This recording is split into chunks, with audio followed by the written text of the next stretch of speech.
Hi all. Previously under investment planning, we discussed various instruments used for investments.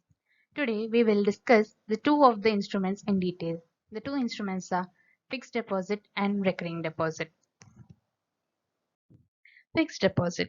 The deposit of fixed amount of money in a scheme for fixed tenure or time is known as fixed deposit.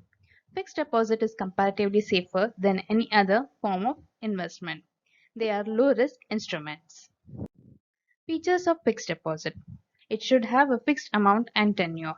The return of the deposit is paid in the form of interest. The interest rates are less compared to the other financial market instruments. Usually, interest is paid at the maturity of deposit. Advantages. It is a convenient and traditional method of investment. It's less risky. It can be withdrawn whenever required, but the interest will be paid only for the period for which money was deposited. We can even borrow loans on deposit amount. Disadvantages. The interest paid is very less compared to other instruments. Only interest income from tax saving deposit is exempted. And for others, if the interest amount exceeds Rs 10,000, then they need to pay the income tax on the interest income.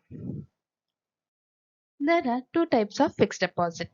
Senior citizen fixed deposit. This deposit is for senior citizens. They get an additional rate of interest as compared to normal rate of interest. Next, tax saving or tax-free fixed deposit. Under this scheme, the interest income is exempted from tax. The tenure is fixed for 5 years and no loan can be borrowed on this scheme. Next, recurring deposit.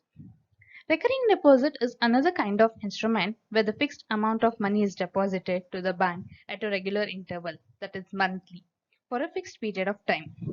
The interest will be like fixed deposit.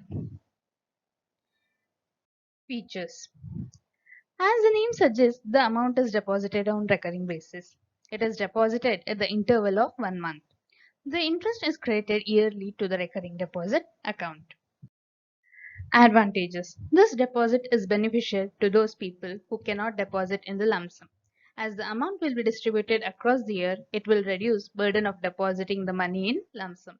It encourages a habit of saving regularly. Disadvantages. The interest paid is very less compared to other instruments.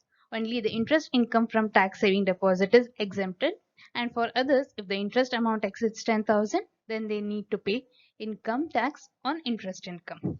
Earlier, the interest on recurring deposit was exempted, but it is taxable now. Classification of recurring deposit.